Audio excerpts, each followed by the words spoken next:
Adventszeit ist Zeit der Lichter, der Musik, aber besonders in Kinderaugen, aber auch für Groß und Klein, für Alt und Jung spielt die Weihnachtsbäckerei eine ganz, ganz wichtige Rolle.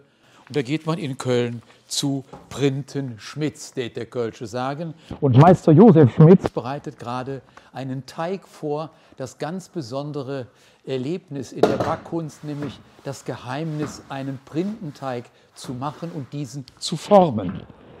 Lieber Josef, was ist denn die Teigbasis, wenn ich da mal nachfragen darf? Was sind die Grundzutaten, wenn ich zu Hause meine kleine Weihnachtsbäckerei machen möchte? Also bei uns im Printenteig ist Printensirup drin, Kandiszucker drin, Farinzucker drin, Mehl, Gewürze, Orangat, Zitronat und Triebmittel. Und das große Geheimnis ist die Gewürzmischung. Die Gewürzmischung, die wir halt Familienbesitz schon seit über 100, also jetzt nächstes Jahr haben wir 180-jähriges. Also dann ist das 1842 entstanden. Genau. Und das Rezept ruht im Familientresor. Genau. Ja. Lassen wir es ruhen. Und jetzt beginnt praktisch das Handwerkliche, wie überhaupt in dieser wunderbaren Backstube alles von Hand gemacht wird. Was sind die nächsten Schritte? Jetzt rollen wir den Teig aus. Ja. Wie lange braucht der Teig, bis er fertig ist, um weiterverarbeitet zu werden? Also, muss der mit Hefe arbeiten? Nein. Ist der sofort fertig? Wir haben Triebmittel drin und bei uns, wir machen den Teig immer von heute für den nächsten Tag. Ja. Also da drüben steht jetzt auch schon Sirup, können wir Ihnen gleich mal zeigen, für den nächsten Tag. Und machen den Teig, der ruht über Nacht und der wird am anderen Tag verarbeitet. So. Und das Triebmittel haben wir Potash und Natron drin. Oh, was sehe ich da? Einen Dom auszustechen. Ne? Die Kölsche Fassung. Die Kölsche Fassung. Ne? Stechen wir mal aus. Zack. Wop.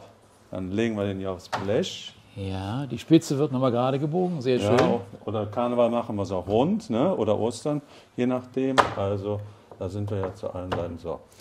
Und jetzt wird der Teig einmal angespritzt mit Wasser und dann wird er gebacken. Ungefähr 12, 13 Minuten bei der Dicke und danach wird er ausgarniert. Und bei wie viel Grad wird das Produkt? Um die 200 Grad. 200 Grad. Ja. 13 Minuten später ist der Backprozess abgeschlossen. Der Lebkuchen ist lasiert, wird nochmal lasiert.